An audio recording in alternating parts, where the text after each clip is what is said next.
బంగారం మళ్లీ పరుగులు పెట్టింది. వెండి అయితే ఒక్క రోజులోనే అందరినీ షాక్ గురిచేసింది. భారతీయులకు బంగారం అంటే భావోద్వేగం మాత్రమే కాదు, భద్రమైన పెట్టుబడి కూడా.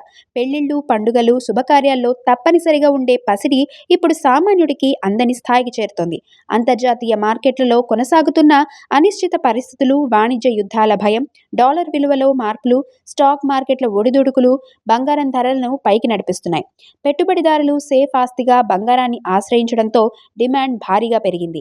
ఫిబ్రవరి 10న అంతర్జాతీయంగా స్పాట్ గోల్డ్ ఔన్సుకు $68కు పైగా పెరిగి $5,034 స్థాయిలో ట్రేడ్ అవుతోంది. స్పాట్ సిల్వర్ కూడా 4.86% లాభపడి ఔన్సుకు $81.5కు చేరింది. హైదరాబాద్ బులియన్ మార్కెట్లో 24 క్యారెట్ల బంగారం 10 గ్రాములు 1910 పెరిగి 1,57,910కు చేరగా 22 క్యారెట్ల గోల్డ్ 1,44,750 వద్ద ట్రేడ్ అవుతోంది. ఒక్క రోజులోనే కిలో వెండి ధర ఏకంగా 15,000 పెరిగి మళ్లీ 3 లక్షల మార్క్ దాటింది.